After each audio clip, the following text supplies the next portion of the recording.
En 1882 hubo un libro que impactó tremendamente a la sociedad. Fue publicado por el filósofo alemán Friedrich Nietzsche, donde escribió la famosa frase, o más bien anunció: Dios ha muerto. Desde ese momento, el hombre y eventualmente el superhombre iba a ser el encargado de formar una nueva sociedad con otro tipo de valores que no tengan origen en Dios. ¿Tuvo razón Nietzsche? ¿Dios ha muerto? ¿Qué piensas tú? Yo soy Jaime Blazorek y esto es Existen Verdades Absolutas.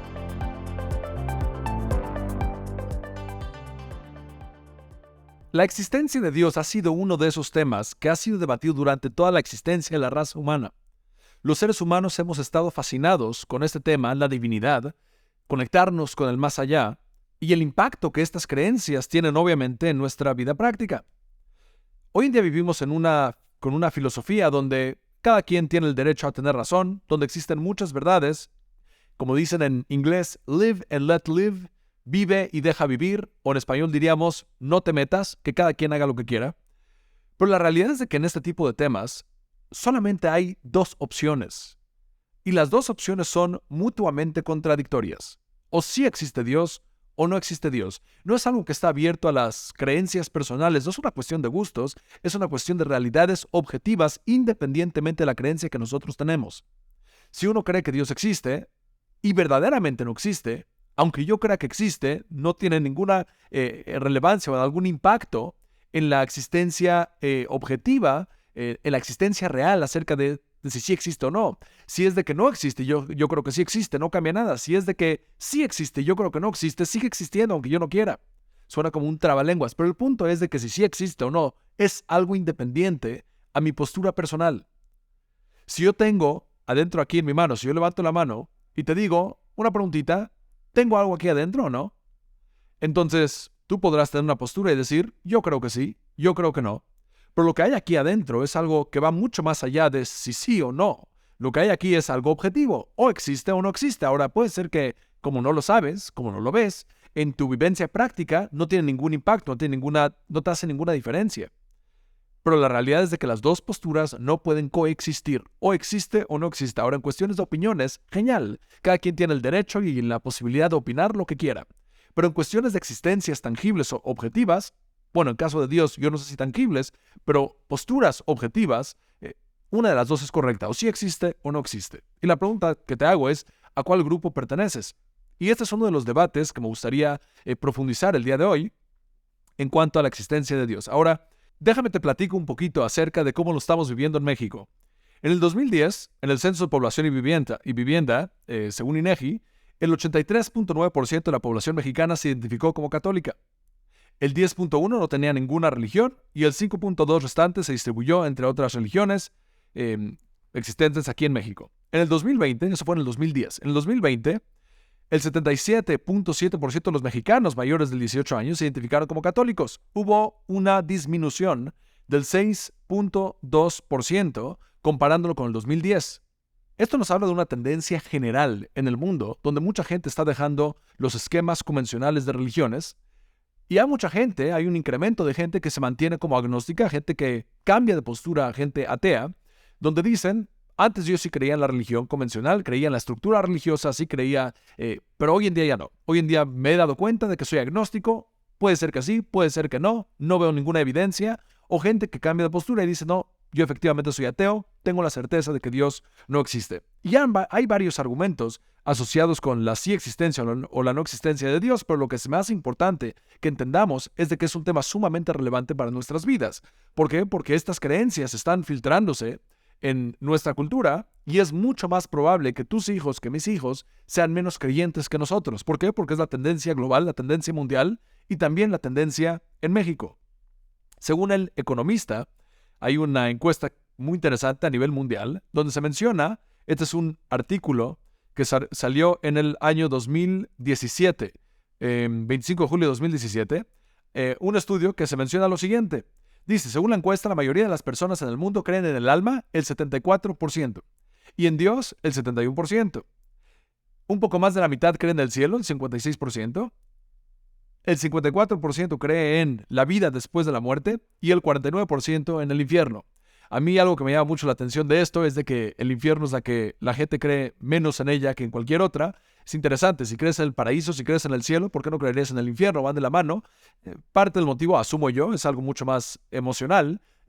Los seres humanos no queremos aceptar una existencia de algo que a lo mejor a largo plazo nos genera angustia, dolor. Pero independientemente de esto, vemos números generales acerca de cómo la sociedad, cómo el mundo va evolucionando en cuestiones de las creencias, de la vida, de las religiones, de Dios, del alma y demás. Se estima, en este mismo artículo, se menciona que entre el 2055 y el 2060, solo el 9% de todos los bebés nacerán de mujeres sin afiliación religiosa, mientras que más de 7 de cada 10 nacerán, ya sean musulmanes o cristianos, 36%, 35%. El punto es de que tiene alguna influencia práctica en la educación de tus hijos, de mis hijos, y el tipo de vida que van a tener, su contexto social que van a estar viviendo en cuanto a la existencia de Dios y creencias religiosas, otra vez, alma, mundo más allá y demás. Según la encuesta de Gallup, una encuesta muy importante, en México el 61% se asumen como religiosos, 28% no lo son y el 8% son ateos. El 86% de los mexicanos creen en Dios, 57% en la vida después de la muerte, 83% creen en el alma. El punto es de que estos porcentajes acerca de cosas metafísicas son predominantes en la cultura mexicana, son predominantes el día de hoy en el mundo, pero la tendencia es una disminución sobre estas creencias y la pregunta es, ¿quién tiene razón? ¿Sí existe el alma o no existe el alma? ¿Sí existe Dios o no existe Dios? El día de hoy me gustaría enfocarme en dos argumentos específicos acerca de la existencia de Dios. Primer argumento es conocido como el argumento de la causa y efecto o de la primera causa. El ser casual es la vía causal, que fue elaborada esta postura filosófica por varios filósofos importantes, entre ellos Tomás de Aquino, Aristóteles, y es un argumento muy simple. Y me gustaría que pongas mucha atención a esto, porque es un argumento sumamente simple. Y antes de empezar con el argumento, me gustaría decirte de que hay que clarificar términos. Cuando yo te digo te voy a comprobar, te voy a argumentar por la existencia de Dios, no estoy hablando acerca de presentarte de manera tangible, de manera física, la sí existencia de Dios. Eso es algo que no puedo hacer. Pero lo que sí quiero hacer un cambio de paradigma de no lo veas como algo que es una fe ciega en el sentido de que no te estoy presentando nada racional para que creas en esta postura, y hacer el cambio, darte cuenta que a lo mejor sí existe un argumento racional, algo que podemos comprender para entender el por qué sí debería de existir esta entidad, esta primera causa. Aristóteles, el gran filósofo griego, argumentaba que todos los movimientos en el universo son causados por otros movimientos anteriores, y que eventualmente tuvo que haber una primera causa para el comienzo del primer movimiento del universo. Tomás de Aquino, en su libro Suma Teológica, él decía que en el universo todo tiene una causa. Todo efecto, cuando tú ves un efecto, cuando tú ves el impacto de algo, es causado por algo, y esa causa tiene otra causa, y esa causa tiene varias causas, y es necesario que exista una primera causa para dar el comienzo a toda esa cadena de causa y efecto. Quiero que lo visualicemos y lo aterricemos de una manera tangible. Este vaso que tengo aquí enfrente, este vaso. Si yo te pregunto, ¿qué ves cuando ves este vaso? ¿Qué es lo que ves? La respuesta inicial es, ves un vaso. A lo mejor si te fijas, ves algún tipo de líquido, pero no ves más que eso. Pero verdaderamente estamos viendo más cosas que lo que el ojo nos da. ¿A qué me refiero? Cuando tú ves este vaso, también estás viendo a gente. ¿Por qué estás viendo a gente? Porque hubo gente involucrada en la creación de este vaso. Cuando tú ves a este vaso, estás viendo una economía. Cuando tú ves este vaso, estás viendo una fábrica, estás viendo al dueño de una fábrica. ¿Por qué? Porque los vasos, la existencia de este vaso es un efecto. Y ese efecto requiere de una causa. Y nosotros en la experiencia humana sabemos que los efectos no surgen de la nada. Y si algo no surge de la nada, tiene que tener una causa inicial para poderle darle el espacio para que esto pueda existir. No se llama fe ciega, es el conocimiento básico de que en las cosas materiales, en el universo, las cosas no aparecen de la nada. El nada no puede producir un algo. Y cuando ya tienes un algo, requieres de una causa. Y por lo tanto, si todas las causas que vienen antes son causas materiales, la pregunta de qué vino antes siempre aplica. Siempre va a aplicar de la mismita manera. Pero si es de que tienes una primera causa que no requiere una creación, a eso le llamamos nosotros Dios. Ese es el origen, esa es la primera causa de todas las demás causas. Y esto es lo que es, de manera general, el argumento de la vía causal, que tiene que ver otra vez. Tomás de Aquino decía esto, Aristóteles decía esto, Maimónides decía esto en una de sus obras. Maimónides elabora y dice, bueno, todo en la vida tiene una causa y requieres de una primera causa para que todo lo demás pueda existir. Esto es algo importante, esto es algo muy importante de entender, porque es un argumento muy básico. Nosotros lo intuimos con la experiencia humana. Si tú entras a un salón y de repente ves de que tienes una cantidad de 500 hojas organizadas de manera muy específica. Eso es un efecto. Eso no son cosas que se dan de la nada. Yo cuando veo esa organización, automáticamente entiendo de que hay algo que hizo de que esté con esa organización. No se le llama fe ciega, se llama simplemente saber de que las cosas que vemos tienen una causa que lo precede. Y por lo tanto, si todo requiere de una causa, eventualmente tienes que llegar a lo que es la primera causa. Sin embargo, David Hume, Immanuel Kant, Bertrand Russell, estos filósofos tomaban la postura de que este no es un buen argumento. ¿Y por qué no es un buen argumento? David Hume decía de que la observación del mundo natural, o sea, ver causa y efecto en el mundo natural, no te dice que puedas extrapolar este sistema para cosas que van más allá del mundo natural. O sea, el hecho de que algo funciona de esa forma, en esta estructura visible, en esta estructura que nosotros podemos observar de la realidad, no te dice de que lo mismito aplicaría para la primera causa que inició el universo. Immanuel Kant también tenía un problema con la ley de la causa y efecto. Él decía que causa y efecto solamente aplica cuando el tiempo es lineal y la causalidad es una relación necesaria entre eventos. Si tienes el flujo del tiempo A, B, C, D en un orden cronológico, claro que requieres que un paso te lleve al otro. Sin embargo, si no puedes afirmar que la primera causa fue también parte de este mismito esquema que nosotros conocemos en el universo como algo natural, como algo lineal, entonces la explicación causal del universo no funcionaría. Un filósofo británico, Bertrand Russell, él argumentaba de una forma muy parecida, que él decía de que nosotros no podemos afirmar que el universo es un conjunto, en su conjunto necesita una causa simplemente porque todas las partes dentro del universo tienen una causa. Cuando tú ves de que algo como individuo, como algo específico, sí funciona con las normas de causa y efecto, no necesariamente todo lo demás sigue los mismos esquemas. Y de alguna forma, de manera general, tienes Stephen Hawking y tienes otros personajes. Menciono de Stephen Hawking porque él era un físico muy importante, muy importante. Él decía que la mecánica cuántica hoy en día te logra comprobar de que efectivamente la nada puede producir un algo. Ahora, si tú me preguntas a mí, es un argumento ficticio. Yo no soy un físico, yo no soy una persona experta que domina este tema, pero hay un físico que se llama Lawrence Krauss que tiene un libro que se llama Un universo de la nada, A Universe Out of Nothing, un universo de la nada. Y en ese libro, él justamente elabora acerca de estas creación espontánea de partículas subatómicas a partir de la nada, pero cuando le preguntan en una sesión de preguntas y respuestas a qué se refiere con la palabra nada, lo que él dice es un nada que no vemos, pero sí sigue siendo un algo. El punto es de que las cosas generalmente no surgen, que nosotros sepamos, no hay una excepción a la norma, pero no surgen de la nada. Y por lo tanto, resumiendo el argumento sería, si tienes un algo, si tienes un efecto, requieres de una causa. Y eventualmente sigues toda la línea del tiempo y tienes que tener una causa inicial, una primer causa, para dar comienzo a todos los demás impactos, todos los demás efectos que vamos viendo en la creación. Esto es conocido, otra vez, como la ley, como el argumento causal, el argumento de causa y efecto, el argumento donde tienes una primer causa para darle posibilidad a las demás cosas para poder existir. Y nosotros, otra vez, si tú me preguntas a mí, lo intuimos de manera muy natural.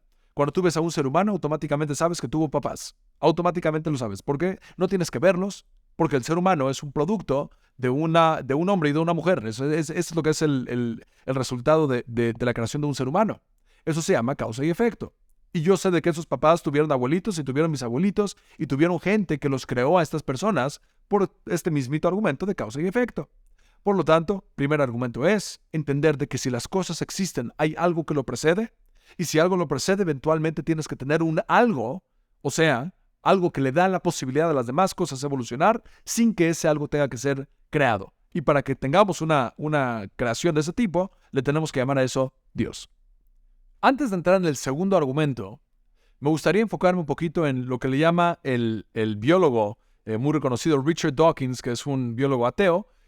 Él dice, tiene una famosa frase, y no viene de él, pero tiene una famosa frase que dice God of the Gaps. God of the Gaps es el concepto de un Dios de los huecos. ¿Qué es el Dios de los huecos? Cuando tienes un problema filosófico, tienes un hueco, tienes un problema, lo que haces es lo llenas con Dios. Así dice él. Cualquier problema que una persona tiene, lo tapas y dices, no, la respuesta para esto es Dios. Esto es visto como un argumento de una crítica hacia la inteligencia del ser humano, porque una persona no tiene el derecho a simplemente asumir de que Dios es la respuesta para todo cuando no tienes una alternativa. Hace muchos años se creían diferentes elementos en cuestiones de ciencia por falta de información, y eventualmente con el tiempo la gente se va dando cuenta de que sí existe una explicación, sí existe algo más profundo, que era falta de información de antes. Richard Dawkins se queja mucho de que la gente religiosa, lo que hacemos es decir, como tienes un problema de dónde surge la creación, lo que haces es lo rellenas con este concepto llamado Dios. Ahora, me gustaría nada más explicar de que esto no entra en esa categoría. No es lidiar con un problema llenándolo con fe ciega y llamándolo a eso Dios. Lo que estamos haciendo es ver cómo funciona nuestro universo, ver de que esta realidad de causa y efecto es algo que constantemente lo estamos viviendo. Y por lo tanto es una realidad que no requiere de fe, es una realidad que requiere de simplemente aceptar que así funcionan las cosas. Y por lo tanto, considero de que en este caso no aplicaría esta frase de la falacia del Dios de los huecos. Entramos al segundo argumento. El segundo argumento a mí se me hace muy potente y tiene que ver con el origen de la moralidad. El origen de la moralidad. Y este es un tema que requiere mucho análisis. Cuando a una persona se le presentan dos alternativas, por ejemplo, ayudar a una persona o pegarle a un infante, que claramente el segundo es algo trágico, es algo completamente equivocado.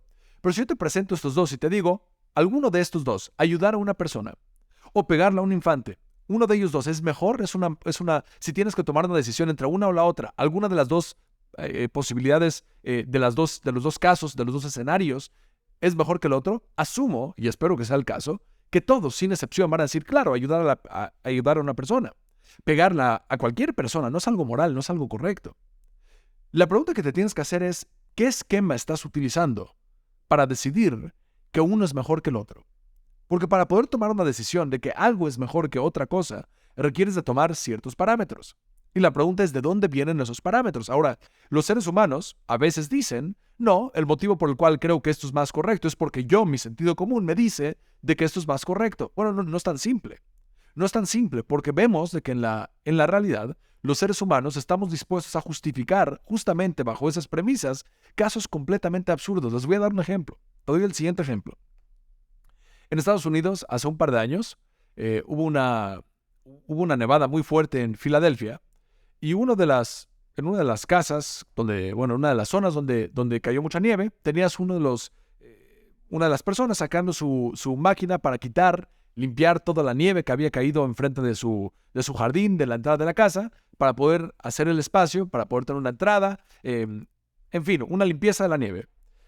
Esta máquina es una máquina que me acuerdo cuando vivía en Estados Unidos, era muy común verlas, en México no las vemos, pero es una máquina que es parecido como cuando vas a cortar el pasto, lo va cortando el pasto y lo va sacando, los pedazos los va lanzando por una tubería y después la gente los recolecta, los limpia. Lo mismito pasa con la nieve, la máquina va pasando encima de la nieve, jala la nieve y la va lanzando de lado. Este individuo estaba limpiando su jardín de la nieve, pero esta máquina estaba lanzando la nieve al jardín de su compañero. Y en una de esas, el vecino sale de la casa y se pone a gritar y a enojarse con este cuate que está limpiando, pero le está aventando la nieve a él, que lo entendemos, claro, sería un buen motivo para a lo mejor enojarte, decir, esto no es algo justo, no es algo correcto. Pero aquí es donde se vuelve más interesante. El vecino regresa a su casa, el que está recibiendo, le están tirando la nieve, regresa a su casa, sale con un rifle, lo mata y mata a uno que está pasando por ahí también. ¿Y cuál es el motivo? Porque le está generando una inconveniencia en su vida práctica. Ahora yo te pregunto, ¿eso es algo moral? Espero que no digas que sí. ¿Pero le está generando alguna incomodidad a él? Sí, pero no amerita que lo mates. Es algo absurdo eso. Es algo completamente inmoral. El punto es de que los seres humanos procesamos el bien y el mal bajo diferentes parámetros. Otro ejemplo, que lo vi en las noticias hace poco tiempo en Alemania, había una persona que estaba en un hospital y tenías una persona entubada al lado de esta persona y lo desconectó. Desconectó a su compañero de cuarto que estaba entubado. Eventualmente, llegaron a tiempo las enfermeras llegaron a tiempo, los doctores llegaron a tiempo y pudieron conectarlo otra vez y le preguntaron, ¿cómo desconectas a tu compañero si sabes de que lo vas a matar? Piensa tú qué contestarías. Piensa qué contestarías, porque la respuesta es una que no te esperas. La respuesta fue, porque la máquina está haciendo mucho ruido y me está molestando. La gente tiene la habilidad de justificar de manera absurda acciones completamente equivocadas. Y se requiere de un esquema moral que sea universal, que sea aplicable para todo ser humano, independientemente de tu justificación personal que quieras utilizar para defenderte de algún tipo de actividad que estás haciendo o que estamos haciendo. Y el origen de la moralidad es uno de los elementos que se requiere de utilizar para argumentar acerca de la existencia de Dios. ¿Qué tiene que ver un tema con el otro? La relación es la siguiente. Para poder establecer una moralidad universal en los seres humanos, se requiere de algo que esté fuera de los seres humanos para que nosotros lo implementemos, no por convicciones personales. O sea, si es de que 10 personas dicen que asesinar está bien, no lo vuelve correcto. Y si 50 personas dicen que está bien, tampoco lo vuelve correcto. Y si la mitad del país dice que está bien, tampoco lo vuelve correcto. Si la mayoría del país, tampoco lo vuelve correcto. Entonces no puede ser una cuestión de mayoría de votos. Hay ciertos elementos que son buenos o malos por un carácter intrínseco.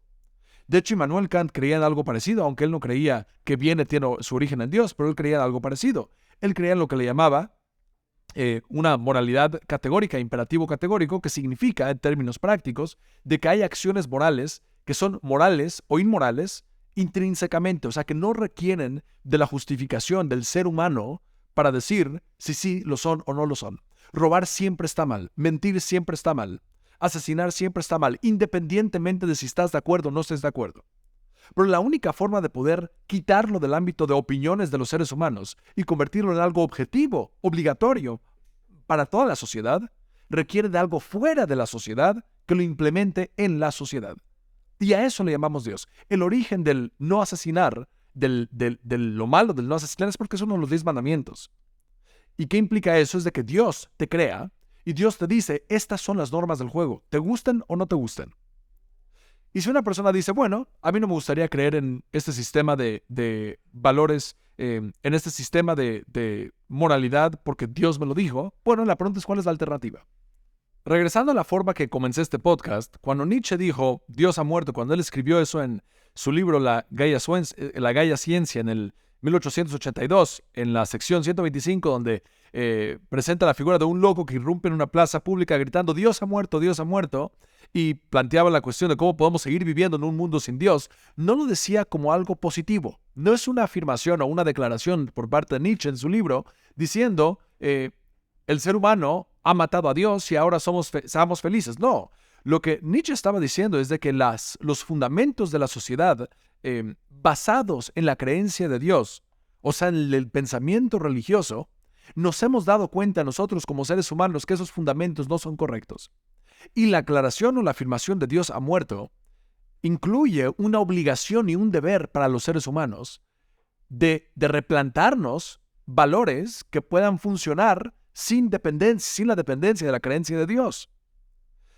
Y la realidad es de que, si tú me preguntas a mí, yo no veo cómo separarlos. Yo no veo cómo poder replantearlos. Eso fue lo que llevó a Nietzsche a generar en este libro la visión del superhombre, que era ese superhombre, era el hombre que lograba desencadenarse de esas creencias ficticias, superficiales, religiosas, para crear algo mucho más objetivo, mucho más profundo para los seres humanos. Un nuevo sistema de valores, un nuevo sistema de funcionamiento social. Ese era el superhombre. Deslindarse del pasado, crear un nuevo y mejor futuro. El problema es de que un argumento muy, muy válido sería de que ese superhombre fue lo que llevó eventualmente a las atrocidades generadas por los nazis en la Segunda Guerra Mundial. Porque ese superhombre llegó a replantarse una nueva realidad y ciertos argumentos que eventualmente logran confundir por completo lo que es el bien y el mal. En el momento que una persona acepta la muerte de Dios, o sea, una persona acepta de que existe la forma de vivir sin fundamentos de Dios, que esta divinidad nos está diciendo cuál es el bien y cuál es el mal, en ese momento perdemos la forma de poder desarrollarnos en una sociedad moral. Primer argumento es, hay causa y efecto, la vía casual. Todo requiere de una causa. Segundo argumento es el origen de la moralidad. Si no tienes una divinidad que te dice, esto es lo bueno y esto es lo malo, ¿cómo le podemos nosotros como sociedad para aceptar un sistema universal para todos los seres humanos que tenga que ser acatado, decidiendo y definiendo cuál es el bien y cuál es el mal? Si es Dios, lo entendemos. Si no es Dios, ¿de dónde surge? Y para poder entender el origen del bien y el mal, se requiere de entender de que hubo un Dios que transmitió los valores fundamentales para toda la humanidad. No matarás, no robarás, no mentirás. Son elementos básicos de la forma en la que nosotros creemos hoy en día como sociedad. ¿Dios ha muerto? No creo. Creo que hoy más que nunca, con los avances tecnológicos y la ciencia, podemos darnos cuenta que la complejidad de las cosas, el universo formado por causa y efecto, y el sentimiento innato a la experiencia humana de moralidad, comprueban de alguna forma, no te lo presentan como un objeto tangible, pero te comprueban de manera racional de que una divinidad superior tuvo que existir para poder presentarte y vivir de la forma en la que nosotros vivimos. O nosotros como seres humanos reconocer de que tuvo que haber una primera causa para poder existir. Porque universe out of nothing, un universo de la nada, como decía Lawrence Krauss, no es factible. Como decía Stephen Hawking, no es factible, porque la nada no produce un algo.